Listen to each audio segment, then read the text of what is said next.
कैसे हो वतन? कैसे हो शिवानी? तबीयत ठीक है अब? Good morning sir. Good morning. ठीक हो सर। तबीयत ठीक है शिवानी अब? थोड़ा दिक्कत है। अच्छा, ठीक है ठीक है। तो क्लास में थे पहले वाली में दोनों? जी सर। हम्म, अच्छा, तो कल हम कहाँ तक पहुंचे थे वतन? क्या टॉपिक चल रहा था? सर हाइपोथेसिस के बारे में बता रहे थे सर।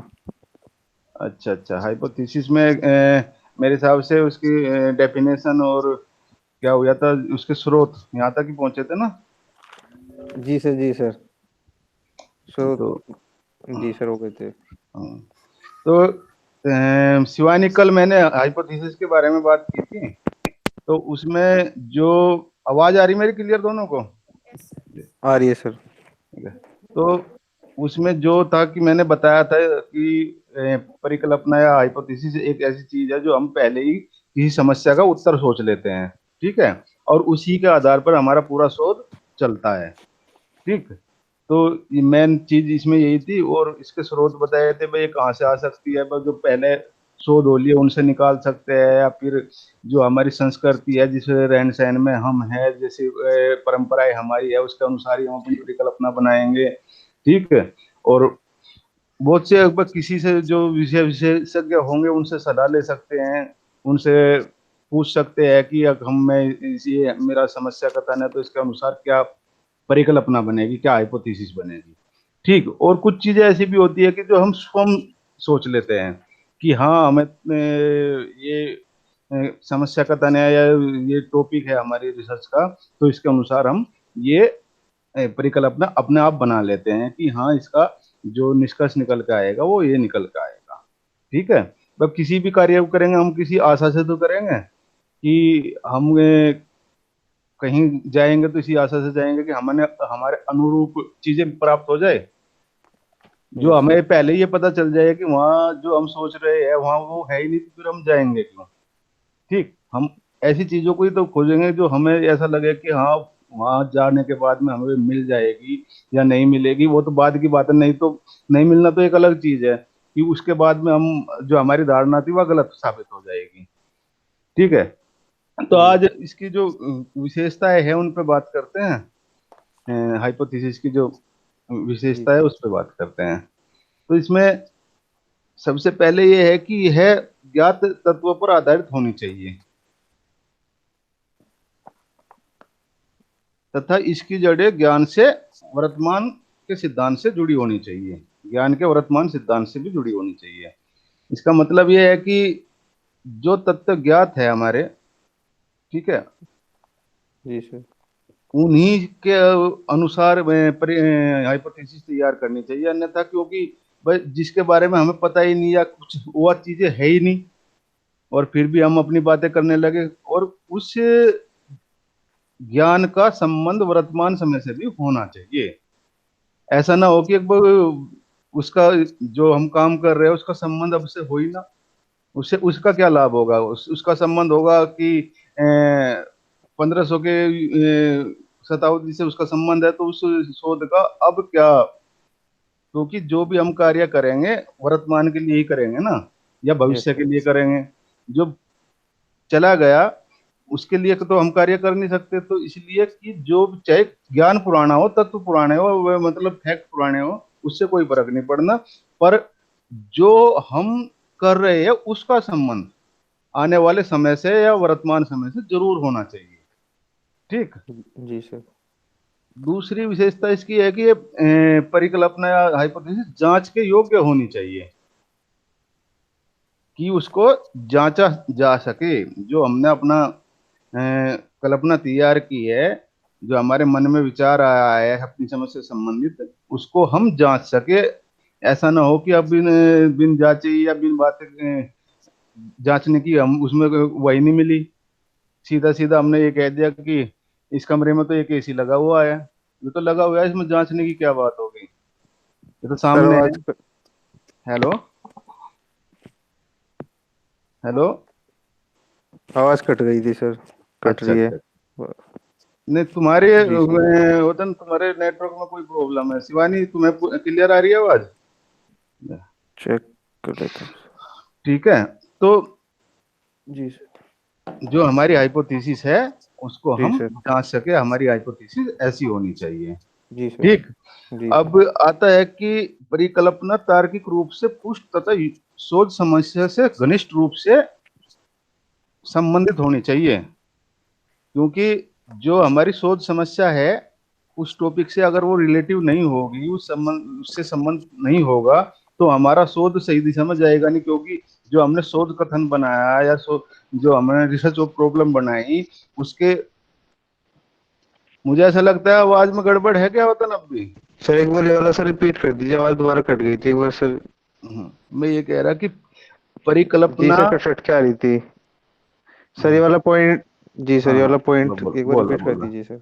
मैं ये कह रहा कि परिकल्पना का संबंध शोध समस्या से सीधे यस रूप में सर। होना चाहिए।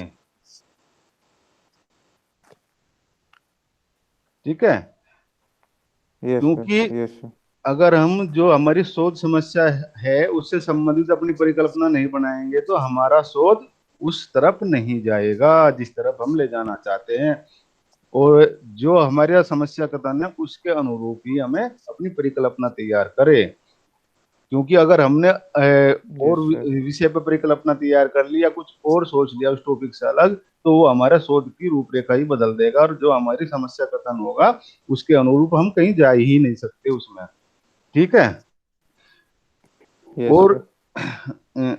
अब ये पॉइंट है कि परिकल्पना की व्याख्या नहीं हो सकती। ठीक। अच्छा सर। इसका मतलब परिकल्पना बहुत शॉर्ट में होनी चाहिए। ऐसा ना हो कि हम उसकी व्याख्या कर दे, 2 पेज की परिकल्पना हो, 3 पेज की परिकल्पना हो, नहीं। परिकल्पना तो एक ये है कि हाँ या ना, बस एक एक लाइन का सेंटेंस है कि इस समस्या से संबंधित ये चीजें उसमें है या इस समस्या से संबंधित ये चीजें उसमें नहीं है। ठीक है। जी परिकल्पना ऐसी जी तैयार सर। होनी चाहिए जो शॉर्ट हो और जो स्पष्ट हो। ठीक है। जिससे सीधा समझ में आए कि मतलब सरल भाषा की होनी चाहिए, बिल्कुल सीधी सीधी, जो आपका समस्या कथन है उसके अनुसार, जो उससे संबंधित कि ये हमारा समस्या कथन है और ये हमारी परिकल्पना है उससे संबंधित ही बस। जितना बड़ा आपका वो है टॉपिक है रिसर्च का, लगभग परिकल्पना का भी, हाइपोथेसिस का भी इतना ही बड़ा वो होना चाहिए, ज्यादा नहीं, और 3 4 कम से कम होनी चाहिए आपकी परिकल्पना। ठीक। जी सर। ठीक है।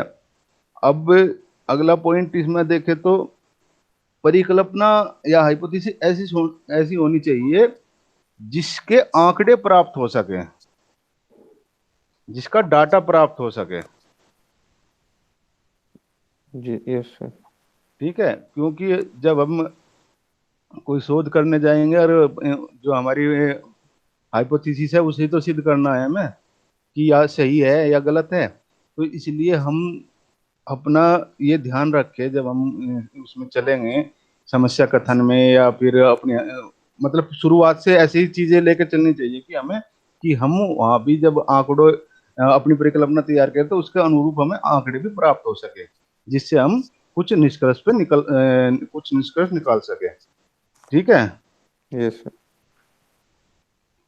और ऐसा भी होना चाहिए कि जो हम हाइपोथेसिस बना रहे हैं वो उसमें बहुत से टूल्स प्रयोग होते हैं, तो उसमें कुछ जो हम तकनीक लगा रहे हैं तो उस परिकल्पना उन तकनीकों के अनुसार ही होनी चाहिए। कि अगर हम तकनीक कुछ लगाए, अपना कोई फार्मूला लगाए शोध में, रिसर्च में, और वो फार्मूला उस पर फिट ना बैठता हो तो ऐसा भी नहीं होना चाहिए। तो जो हमारे आंकड़े प्राप्त होने चाहिए, ऐसी परिकल्पना होनी चाहिए। आंकड़ों के साथ साथ में जो हम तकनीक प्रयोग कर रहे हैं उसके अनुरूप ही परिकल्पना होनी चाहिए। ठीक है। Yes sir. और पर भाई जब जांच होगी हाइपोथेसिस की तो फिर कुछ ना कुछ प्रमाणित होएगा। ये भी इसमें लिखा हुआ है कि कोई इसके जो है कि पर कुछ प्रमाणित करती हो या परिणाम जनक हो। तो जब हम किसी चीज की जांच करेंगे कुछ ना कुछ तो परिणाम आएगा ही, तो इसलिए यस। परिणाम जनक भी होनी चाहिए। ठीक है यस सर। भाई, ये इसकी विशेषता हो गई। ठीक। Yes sir. तो अब हम इनमें कोई पॉइंट ऐसा लगा हो जिसको आप मतलब स्पष्ट ना हुआ हो? नहीं सर, नहीं, हो गए सर। ठीक है। जी सर। तो अब इसका महत्व क्या है? क्यों क्यों हम इसको अपने शोध कार्यों में सबसे महत्वपूर्ण चीज मानते हैं? क्या महत्व है इसका? ठीक है, इस पे बात करते हैं। क्योंकि सोशल साइंस में जितने भी रिसर्च है वे बिन परिकल्पना के हो ही नहीं सकते, बिन हाइपोथेसिस के हो ही नहीं सकते। इसलिए सबसे महत्वपूर्ण रोल तो यही हो गया इसका कि जितना भी सोशल साइंस में शोध है या रिसर्च है वे बिन हाइपोथेसिस के संभव ही नहीं। यस। क्योंकि इसमें हमें पहले सोचना पड़ता है। जो हमारा समस्या है उसको देखने के बाद हम ये अपने आप सोचेंगे या किसी विशेषज्ञ से पूछेंगे तो वे भी बताएगा कि अगर आप इस पर कार्य करोगे तो इसके परिणाम ये आ सकते हैं। ठीक। तो यस। इसीलिए हम उन चीजों को उसी चीज के आधार पर हम अपने रिसर्च कार्य को आगे बढ़ाते हैं। जी सर। अब इसमें जो सबसे पहला पॉइंट है, तो इसने कहा कि जो परिकल्पना शोध मार्ग के लिए मार्गदर्शन करती है। जी सर। ठीक। और इसके द्वारा अनुसंधान कार्य भी स्पष्ट दिशा, अनुसंधान कार्य की दिशा भी निश्चित होती है। ठीक है, मैं जो अभी बता रहा था ये अगर बस देखा जाए तो हम कोई कहीं कार्य करने जाएंगे तो कुछ वो लक्ष्य तो बनाएंगे, उसकी कोई दिशा निर्देश तो हम स्थापित करेंगे कि हम इसी वहां पे जाएंगे। तो जब हम अपनी पूर्व अनुमान लगाएंगे तो उसके आधार पर हम उसी दिशा में आगे बढ़ेंगे जो हमने अनुमान लगाया है। ठीक। जी जी और सर। उसी दिशा में बढ़ते हुए अपने शोध को करेंगे। ठीक। सर एक बार सर, ये वाला एक बार पॉइंट रिपीट कर दो बस, मतलब स्टार्टिंग का सर। ये तो मतलब अच्छा हम अच्छा। दिशा दिशा पहले, ये सर सेकंड पहले वाला ही, मतलब एक बार। हाँ, परिकल्पना शोध मार्ग के लिए मार्गदर्शन करती है। ठीक। जी सर। और इसके द्वारा अनुसंधान कार्य की दिशा स्पष्ट या निश्चित होती है। ठीक है। जी सर। फिर हम इधर उधर नहीं भागते, केवल सीधा उसी लाइन पर कार्य करते हैं जो हमने शोध समस्या से संबंधित अपनी परिकल्पना बनाई है या। ठीक है। जी सर। अब दूसरा आता है, परिकल्पना अनुसंधान क्षेत्र को सीमित करती है। ठीक। सीमित इसलिए करती है कि जो भी हमारी रिसर्च और प्रॉब्लम है, जो हमने अपना टॉपिक बनाया है, अगर हम उसमें चार तीन चार परिकल्पना अपनी तैयार कर लेते हैं तो फिर यस। हम उसी पे ही कार्य करेंगे। और जो अगर हम परिकल्पना तैयार नहीं करेंगे तो जो हमारे टॉपिक में है, जो हमने सोच समस्या बनाई है, वो इतना वाइड चला जाएगा चारों तरफ को कि क्योंकि जैसे ही आगे बढ़ते हैं तो फिर इधर की भी चीज दिखाई देती है, इधर की भी चीज दिखाई देती है। तो उसे कैसे समेटेंगे? क्योंकि उसके लिए एक लक्ष्य तो चाहिए। और यस वो सर। हमने पूर्ण अनुमान लगाया तो इसलिए हम फिर ना इधर जाएंगे ना इधर जाएंगे। हम फिर वो जो दो तीन लाइन हमने तैयार की है परिकल्पनाओं की, दो दो तीन कथन तैयार किए हैं, हम फिर उसी पे ही जाएंगे। ठीक। यस जो सर। हमारे उससे ऐसा होगा कि जो साइड वे है उसे छोड़ देंगे हम मेन लाइन पे ही चलेंगे जो हमने तैयार की है। तो जिससे हम उसका एक क्षेत्र और स्थान निश्चित कर लेते हैं और उसी सीमित उसको सीमित करते हुए उसको आगे बढ़ते हैं। ठीक है। Yes sir. घटना और तत्वों की दुनिया बहुत बड़ी है, इसमें अनुसंधानकर्ता के लिए संभव नहीं है कि एक विषय के सभी संबंधित पहलुओं पर वो अपना कार्य कर सके। ये पॉइंट नहीं है, ये इसमें ही है। ये सर इतना पॉइंट नहीं है। हाँ, जी सर। हाँ, क्योंकि इतनी इतनी बड़ी दुनिया है, अगर हम कोई लक्ष्य या तत्व निर्धारित नहीं करेंगे या उनको लेकर नहीं चलेंगे तो हम भटक जाएंगे ना। यस कहाँ सर। जाएंगे हम? किसी भी अगर किसी समाज पे किसी या योजना पे हमें कार्य करना है तो हम उस योजना के कहना रूपरेखा तैयार करने के बाद में हम ये चीजें तो रखेंगे कि हमें वहां पहुंचना है। जब हम ये चीजें रखेंगे तो फिर हम वहां पहुंचेंगे, पहुंचेंगे तो फिर उसी लाइन पे कार्य करेंगे। हम ये नहीं है कि भाई हमें जाना है दिल्ली तो हम फिर पटना को घूम के आए। हम दिल्ली ही जाए फिर यस सर, सीधे। सीधा सीधे दिल्ली हाँ जाएंगे जी सर। ठीक है, क्योंकि यही बात रिसर्च किया, अगर आपको आपने कुछ नहीं निर्धारित किया या अपना पूर्ण अनुमान नहीं लगाया तो हम दिशा भटक जाते हैं। जाएंगे तो हम पर उसमें दिल्ली चले जाएंगे, कहीं को भी घूम के जाए, पर बात यह है कि उसमें कितना चक्कर लगे, कितना समय बर्बाद हो, कितना पैसा लगे। ठीक। तो यस इसलिए अगर हम शुरुआत में ही एक चीज निश्चित कर ले या मान ले या अनुमान लगा ले तो हम उसी दिशा में बढ़े। अब हमने अनुमान लगा लिया कि दिल्ली हमसे दक्षिण दिशा में है, तो हम बस इसी अनुमान को रख के कि हम दिल्ली दक्षिण दिशा में है। और ये यस जो ये नहीं पता होगी दिल्ली कौन सी दिशा में है, तो व्यक्ति फिर चलेगा कैसे, कौन सी दिशा में चलेगा? वो फिर वो अपने आप चल पड़ेगा कोई सी भी दिशा में। अगर वहां जाके उसे जाके पता चला लखनऊ की यहाँ तो दिल्ली है नहीं, दिल्ली तो इधर पश्चिम दिशा में है, तो हमारा चक्कर कट गया ना। तो इसलिए पूरा अनुमान हम अगर लगाते हैं रिसर्च में या अपनी हाइपोथेसिस बनाते हैं तो उससे हम रिसर्च की एक दिशा में ही कार्य करते हैं, जिससे उसका क्षेत्र और ये सब चीजें सीमित हो जाती है। ठीक है।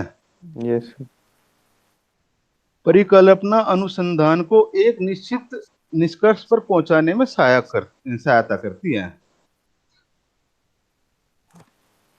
परिकल्पना यस सर। अनुसंधानकर्ता को एक निश्चित निष्कर्ष पर पहुंचने में सहायता करती है। एक निश्चित निष्कर्ष पर पहुंचने में सहायता करती है। इसमें यही है कि भाई जब हम कुछ लक्ष्य तय कर लेंगे तो सीधे सीधे उसी पे पहुंचेंगे, और जो उसका हमने अनुमान लगाया कि हाँ इसका प्रतिफल तो ये है, जो प्रतिफल के बारे में हम सोच रहे हैं वही प्रतिफल हमें लगभग जाके प्राप्त हो जाता है कि साधनों का प्रयोग करते हुए हम उसी चीज पर पहुंचते हैं। ठीक है। Yes sir. Yes sir. परिकल्पना पुनरावृत्ति अथवा पुनः परीक्षण द्वारा परिकल्पना पुनरावृत्ति अथवा पुनः परीक्षण द्वारा अनुसंधान के परिणाम की सत्यता की जांच करती है एवं मूल्यांकन करती है। सर एक बार रिपीट कर दीजिए सर ये वाला पॉइंट। परिकल्पना पुनरावृत्ति यस सर। अथवा पुनः परीक्षण द्वारा अनुसंधान के परिणाम की सत्यता का मूल्यांकन करती है, या परिणाम का मूल्यांकन ही लिख दो आप, परिणाम का मूल्यांकन करती है।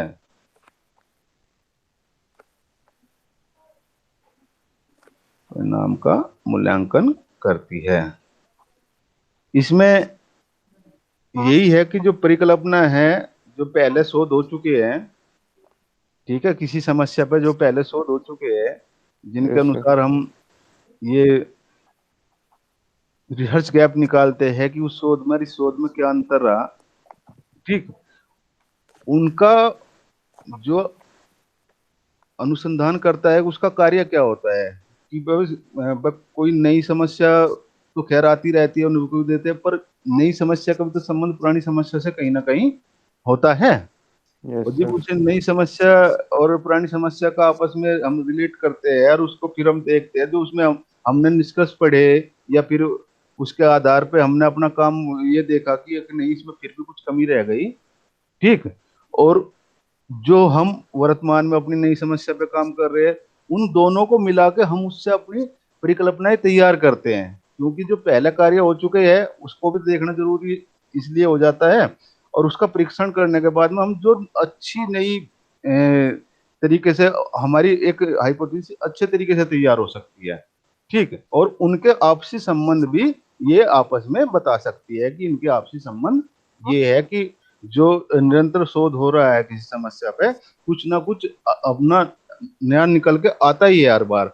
पर हमें जो पुराना वाला है उससे ये चीजें प्राप्त हो जाती है कि हम किस दिशा में कार्य करेंगे और कहाँ से हम इस कार्य को आगे बढ़ाएंगे। ठीक। और उनकी चीजें उससे परिकल्पना, जो उसमें परिकल्पना ली गई होगी पहले, उनको देखते हैं। तो उन परिकल्पनाओं के आधार पर जब हमें ये पता चला कि उनका निष्कर्ष ये निकला, ठीक, तो अगर वो हमारे पक्ष में है तो हम क्या पता उन्हीं से कुछ उठा के आगे कार्य बढ़ाए। और अगर हमें ये पता चला कि ये परिकल्पना इन लोगों ने तैयार की थी या इन शोधों में प्रयोग की गई है और इसके अनुसार फिर भी निष्कर्ष अनुरूप नहीं आ रहे, ठीक, यस सर। तो हम फिर कुछ नई परिकल्पना का प्रयोग करेंगे उसी शोध समस्या पे। ठीक है, तो इसलिए ये भी जरूरी है। ठीक। Yes sir. अब जो एक पॉइंट हो लिख लो, परिकल्पना प्राप्त आंकड़ों के मध्य संबंधों को स्थापित करने में सहायक होती है।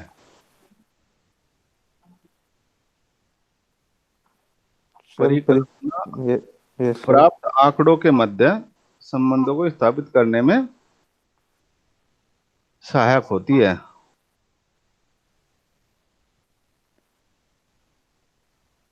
ठीक है। इस इसमें यही है कि जो हमारे प्राप्त आंकड़े हैं और जो हमारे वे समस्या कथन है, तो उसके मध्य उस परिकल्पना के आधार पर ही हम संबंध जब ही स्थापित कर पाते हैं, क्योंकि जो आंकड़े हम लेकर आएंगे वो समस्या कथन से संबंधित आंकड़े लेकर आएंगे और फिर उस पे जो हमने अनुमान लगाया उसके अनुसार कार्य करेंगे। तो ये उनके बीच में संबंध स्थापित करते हैं। ठीक है। जो आंकड़े है वे आपस में, जो हमारा समस्या कथन है, हमारी हाइपोथेसिस है, हमारे जो आंकड़े हैं उनके आपस में परस्पर संबंध होते हैं। ठीक है। यस अब सर। ये तो यहां तक हो गया, इनमें बताओ कोई परेशानी हो? नहीं सर। ठीक। अब एक चीज हो रहा है कि परिकल्पना तैयार करते हुए कुछ कठिनाइयों का भी सामना करना पड़ता है, क्योंकि ऐसा तो है नहीं कि अब हम, कोई भी इंसान हो या कोई भी शोध करता हो अपने आप को इतना बड़ा विशेषज्ञ भी नहीं मान सकता, क्योंकि अगर विशेषज्ञ हो तो उसे पहले ही पता होगा कि ये चीजें हैं। तो कहीं ना कहीं समस्याएं तो आती है, और उन समस्या की कोई भी हम कार्य कर रहे हैं वो पता नहीं किस समाज से रिलेटिव है, वो अपने सामाजिक आधार पर उस तरफ झुक जाए, या फिर वो गांव की स्थिति या फिर शहर की स्थिति या हमारी संस्कृति या हमारे कुछ ऐसे हित जो आपस में कहीं हमारे हित को नुकसान होता हो या हमारे हित टकराते हो, तो इन चीजों को देखते हुए हम देखेंगे कि कुछ समस्याएं आती है सोशल साइंस में ये हाइपोथेसिस तैयार करने में, क्योंकि मनुष्य है, जीवन है, कहीं ना कहीं उसका इधर आना जाना है, किसी से संबंध है, किसी के साथ उठना है, किसी के साथ बैठना है, कहीं वो क्या कहते हैं सामाजिक कार्य भी कर रहा है, किसी दिशा में वो घर परिवार भी देख रहा है, किसी दिशा में वो अपना समाज भी देख रहा है। तो ये चीजें कहीं ना कहीं सोशल साइंस में हर चीजें व्यक्ति को प्रभावित करती है। तो उनमें अगर देखा जाए तो जब हम किसी समस्या को लेकर, जी, I'm leaving. क्या? सर मुझे लीव करना है। एक्चुअली मुझे सर बैठने में दिक्कत हो रही है। कोई बात नहीं, कोई नहीं, कोई नहीं, कोई नहीं। हाँ, ठीक है। हाँ तो वतन जी सर। इसकी समस्या वो बता कठिनाई बढ़ हाइपोथेसिस की कठिनाई, क्योंकि व्यक्ति सामाजिक प्राणी है, तो देखो परेशानी तो आती है ना कि यस हम कोई कार्य कर रहे हैं तो उसमें उसमें ये होता है कि कहीं ना कहीं किसी का अपना का हित टकरा जाए, मेरा खुद का टकरा जाए, या फिर मेरे धर्म का टकरा जाए, या फिर मेरी राजनीतिक रूप से टकरा जाए। तो इस चीजों को देखते हुए इसमें कुछ कठिनाइयां हैं। पहली बात तो ये है कि जब हम शुरुआत करते हैं कि उसका उसकी भी बैकग्राउंड देखनी पड़ती है कि हमारा जो स्वरूप है समस्या का, वो उसकी बैकग्राउंड क्या है, स्पष्ट है, आंकड़े नहीं मिलेंगे, हाँ होंगे नहीं होंगे, और उसके बाद में अपना सामाजिक तो है ही। तो इसमें सबसे पहले ये कहते हैं स्पष्ट सैद्धांतिक ढांचे का अभाव।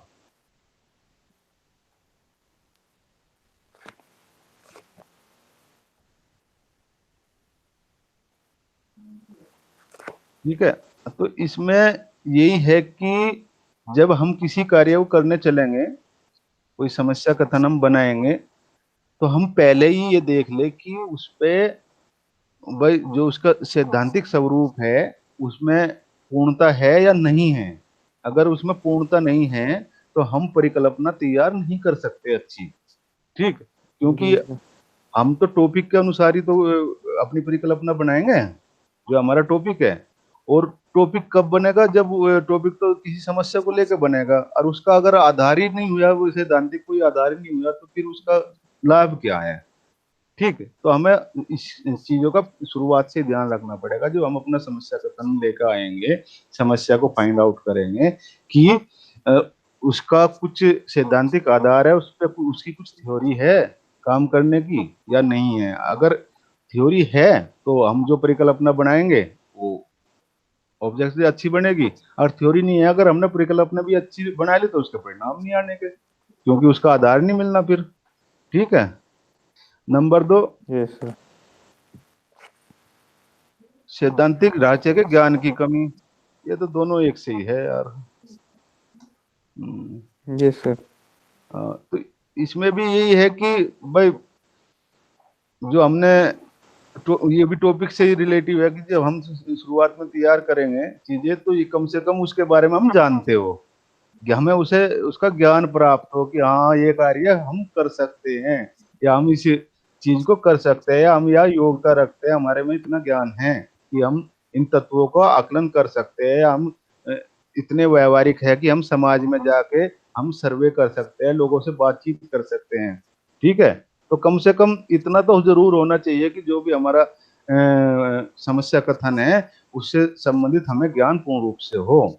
उसी के यस बाद में हम, अगर नहीं है तो हम परिकल्पना तैयार नहीं कर पाएंगे। ठीक। Yes sir. एक निष्पक्ष परिकल्पना तो हम तैयार कर ही नहीं सकते। ठीक है। जी सर। अब एक है अगला पॉइंट, ज्ञात अनुसंधान प्रणालियों के प्रयोग कर सकने योग कर सकने की योग्यता। सर एक बार बता दीजिए मैं दोबारा। बता रहा, वैसे ही बता रहा मैं आपको। जी सर। जी सर। जो हम हमारा अनुसंधान है, जी सर। वो उसमें बहुत सी तकनीक और प्रणालियों का प्रयोग किया जाता है। ठीक है। उनका ये अभाव नहीं होना चाहिए। अच्छा ठीक। सर। भाई अगर उनका अभाव हो गया तो क्या होगा कि जो हमने अपनी हाइपोथेसिस बनाई है, जिसके लिए हमने तत्वों का आकलन किया है, इकट्ठे किए हैं तत्व, तो अगर उसमें जो हम प्रणाली अपना रहे और उसके बारे में हमें पता नहीं, तो फिर हम अपनी परिकल्पना को हम सही कैसे कर सकते हैं। ठीक है, उसे सिद्ध कैसे कर सकते हैं। तो इसलिए जो भी हम कार्य कर रहे हैं उसके अनुरूप हमारी जो प्रणालियां, जो प्रयोग में आने वाली चीजें है, उनकी कमी हमें कहीं होना, अगर कमी हो गई तो हमारी परिकल्पना का सारा खेल बिगड़ जाएगा। हमारी हाइपोथेसिस जो बनी है वो हम अच्छे तरीके से सिद्ध नहीं कर पाएंगे। ठीक है। जी सर। और एक पॉइंट है इसमें, शोधकर्ता का पूर्वाग्रह युक्त होना। शोधकर्ता का पूर्वाग्रह युक्त होना। ठीक है। Yes sir. तो इसमें यही है कि जो शोधकर्ता होता है वो पहले ही, कभी कभी ऐसा होता है कि अगर नहीं यार ये कार्य किया जा रहा है तो इसका तो परिणाम यही यही होगा, होगा, यही होगा जी।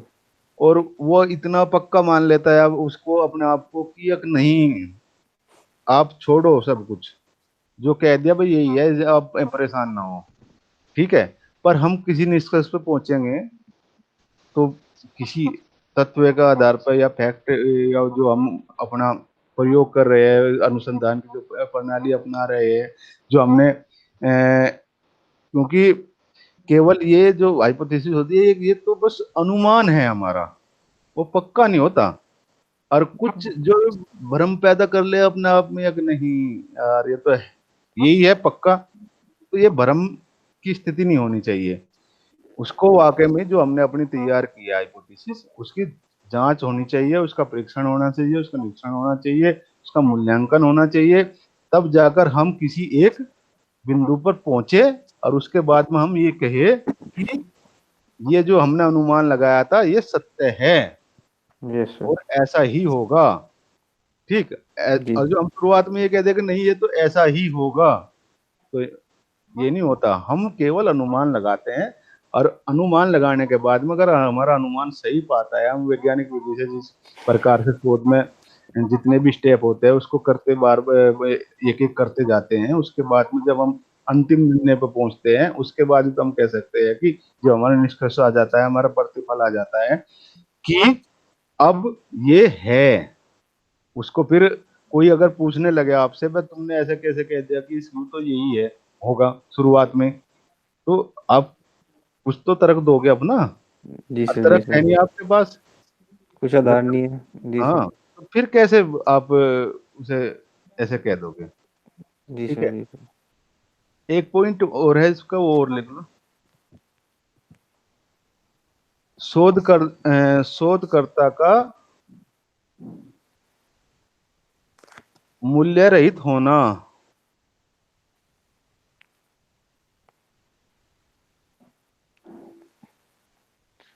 सर नहीं, मूल्य मूल्य रहित। रहित न होना।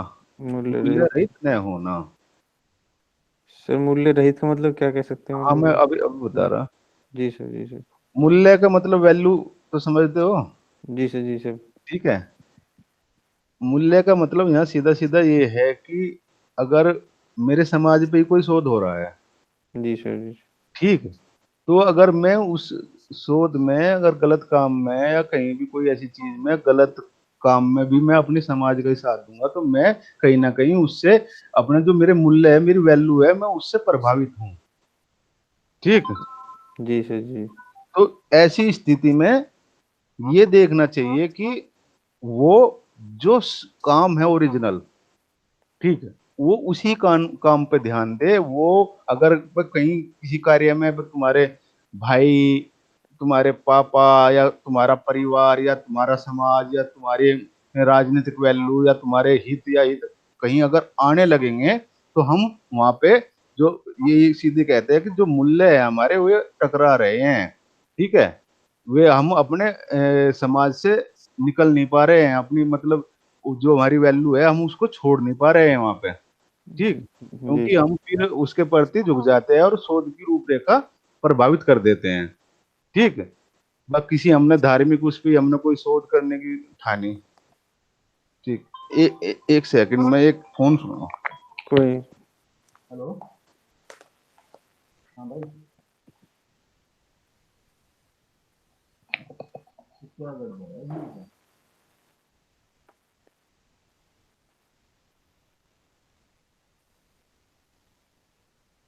ये तो गड़बड़ हो गई है।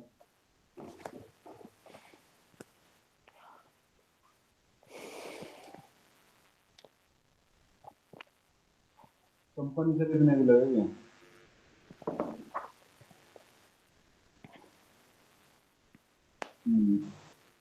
क्या है ये, क्या बोलते हैं? भाई तू से करवा दे, पैसे तो लेते जाएंगे। हाँ।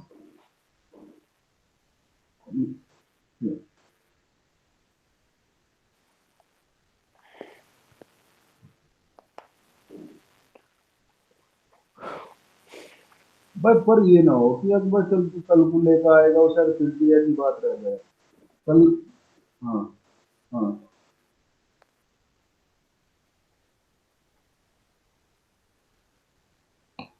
हाँ।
हेलो। जी सर। तो ये आया पॉइंट समझ में मूल्यों का जो मैं बोल रहा था? जी सर, जी सर। ठीक है। तो ये चीजें तो यहाँ तक हमारी हो गई। अब हम एक अच्छी परिकल्पना की का परीक्षण कैसे कर पाएंगे कि ये अच्छी परिकल्पना है?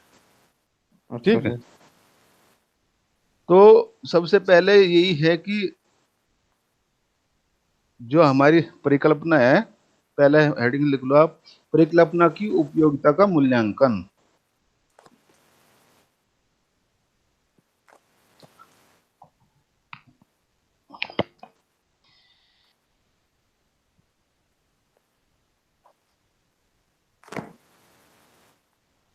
Yes sir.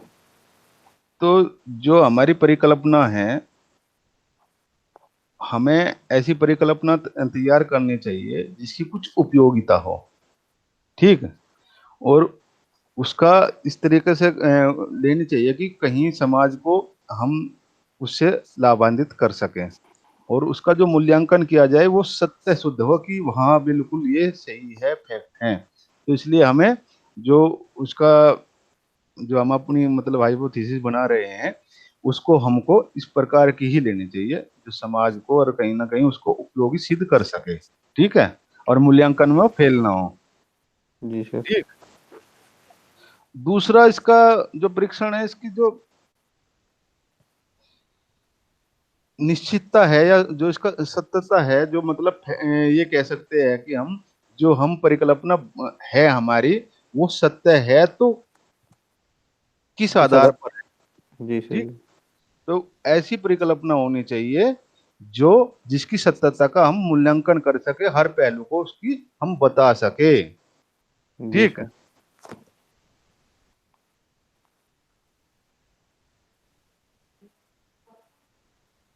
बस सीधा सीधा यही है कि बस जी सर, परिकल्पना, सत्यता का मूल्यांकन करना मतलब सर। हाँ जो उसका है, बस उसकी उपयोगिता भी होनी चाहिए कुछ, उसका जो उसकी उपयोगिता है उसका मूल्यांकन हमें अच्छी तरीके से करना चाहिए। जो जो हम उसका मूल्यांकन नहीं कर पाएंगे तो हम कैसे बता देंगे? ठीक। जी सर। तो जो और जो उसकी निश्चितता है, जो उसकी सत्यता है, तो उसके बारे में भी बिल्कुल पता होना चाहिए कि हाँ ये ऐसा है। ये ना हो कि अगर हम कुछ और कहे और कुछ चीजें कुछ और निकले। ठीक। तो हमें यस। ऐसी परिकल्पनाओं पर काम करना चाहिए जिसका कुछ प्रतिफल प्राप्त हो सके। जी ठीक है। सर। जी सर। इसके प्रकार, प्रकार मतलब सर जी किसके अंडर आ जाएगा टाइप सर, मतलब टाइप टाइप्स टाइप सिर्फ हाइपोथेसिस के। हाइपोथेसिस के टाइप्स ऑफ हाइपोथेसिस। जी ठीक। सर। जी सर। जी तो ये आएगा इसमें सबसे पहले सार्वभौमिक हाइपोथेसिस या परिकल्पना। सार्वभौमिक से मतलब वो कह सकते हैं, मतलब क्या कहेंगे सही सर इसे और। सार्वभौमिक का मतलब ये होता है जो हमारी समस्या कथन है। यस ठीक सर। है। जो जी हमारा रिसर्च जो हमने फाउंड आउट की है, जिस पर हम कार्य कर रहे हैं, उसके सभी पहलुओं पर। अच्छा सर। ठीक है। जितने भी हमने उसमें चर लिए, जितने भी हमने उसमें चर लिए मतलब पद लिए या वर्ग तैयार किए, उन सभी पर जी वो सर। हाइपोथेसिस उसके अनुरूप आती हो। जो हमने अपना हाइपोथेसिस तैयार करी, जो हमारा समस्या कथन हमने उसको पूरा को लेकर तैयार करी और वो सिद्ध हो गई। हाँ। ठीक। तो जी सबसे बड़ी बात ये हुई कि जो भी हमारा शोध कार्य था, वो पूर्ण रूप से जो हमने अनुमान लगाया था, उसमें जितना अनुमान लगाया था उस अनुमान के अनुरूप बिल्कुल सही है। इस प्रकार उस रिसर्च में जितने भी टूल्स प्रयोग हुए हैं, जितने भी चर या जितने भी उसकी सीमाएं या जो मतलब किसी पहलू पहलू को छोड़ा नहीं गया। उसका जो हमने परिकल्पना तैयार की उसके अनुरूप हमारा निष्कर्ष निकल के आया पूरे का पूरा। ठीक है। जी यस सर। अस्तित्वात्मक परिकल्पना।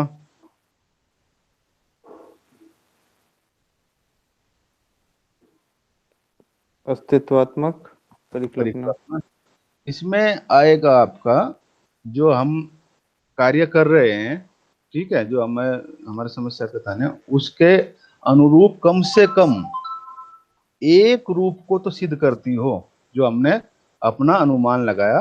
कम से कम एक या दो, तीन चार में कहा था आपको, तीन चार परिकल्पना बनानी चाहिए, कम से कम हमारी एक या दो परिकल्पना उससे सिद्ध होती हो, तो फिर भी उसका अस्तित्व रहता है कि जो हमने अनुमान, जो हमने परिकल्पना तैयार की थी, हाँ वे झूठी नहीं है, कहीं ना कहीं उनका अस्तित्व है। जो हमारा समस्या कथन है वो किसी उस एक पहलू को तो सिद्ध कर रही है जो हमने अनुमान लगाया था।